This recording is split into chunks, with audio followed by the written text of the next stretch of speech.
This is pure science. We were testing a hypothesis about locomotion. I know, but the hypothesis is backed by mathematics, which should have driven that thing Really harder. fast. Even at 500 RPM, it should have hopped up this hill. At 500 RPM, it should have gotten up to 20 miles an hour. Yeah. So what happened? Oh, I don't really know. I do not have an answer. I'm gonna go back over my equations 3 or 4 times and see what the hell I did. We need to be clear to approach and check in on the drive system.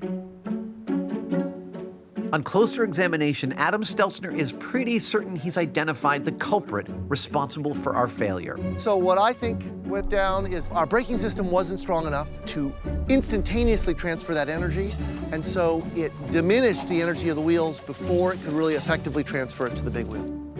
We simply didn't brake hard enough, fast enough. So underpowered brakes coupled with lower RPMs than we'd hoped for resulted in a failure to launch. My regular job is to figure things out, invest billions of dollars, and have them work every time. Copy. So this is an unusual experience for me. Look, I totally understand that that is your business model. In my business model, when things don't go right, we have a different kind of ritual than you do. Detonating Neopanjandrum in 3, 2, 1!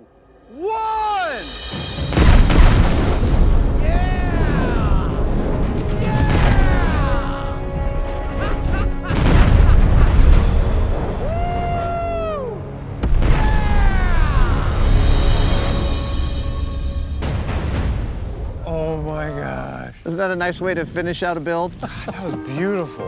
That was great. Oh, almost makes you cry. It does. I feel like crying. Bring it in.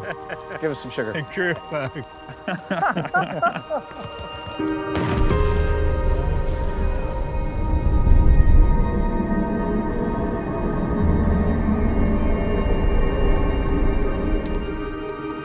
That's the smell of Not victory, but at least completion.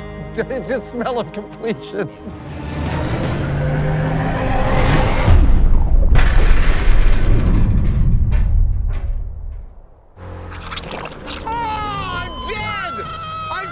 I got slimed. Simone and Laura still have one target left, but each faces her own challenges. The speed shooter is not working, it's clogged up. Also, there's a lot of smoke coming out of my hood. I'm not even sure if I have tires anymore. Oh my God. Oh, I can't see anything. Even though she's flying blind, Simone goes in for the kill.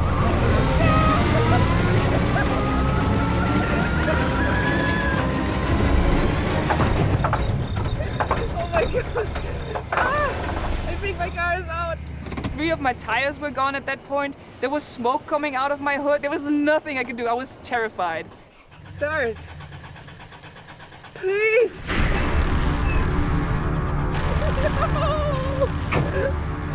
Oh my God. Simone had all the time in the world.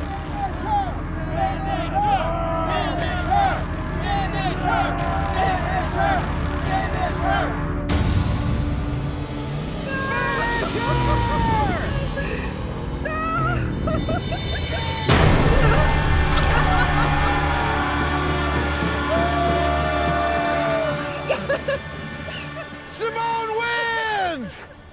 Long live Simone! That's what I'm talking about! Yeah! Do it again! I'm feeling so good. I can't believe I beat Adam Savage and Laura Kampf. Here we go. 3D printed titanium Iron Man armor versus 45 caliber bullet. 3, 2, 1.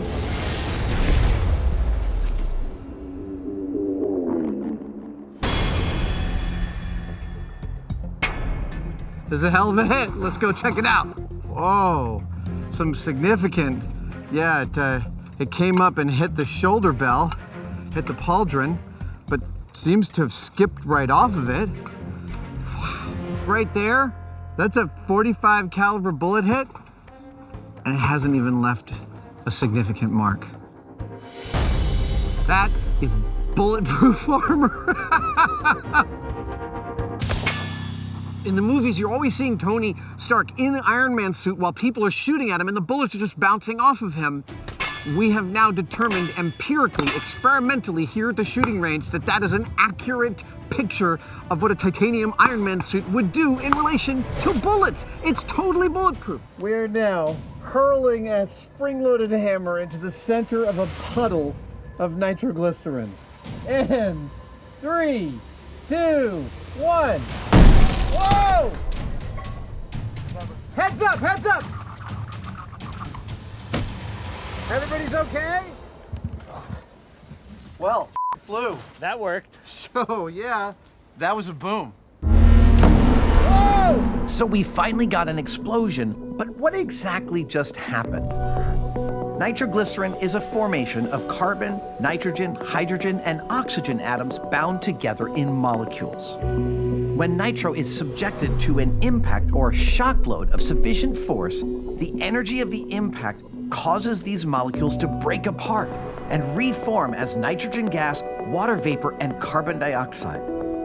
This reformation spreads from molecule to molecule in a chain reaction that happens 20 times faster than the speed of sound.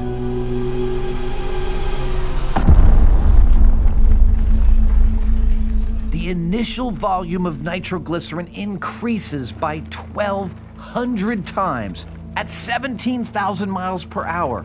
An expansion so fast, it's an explosion. And frankly, it shocked the hell out of us. Oh, man.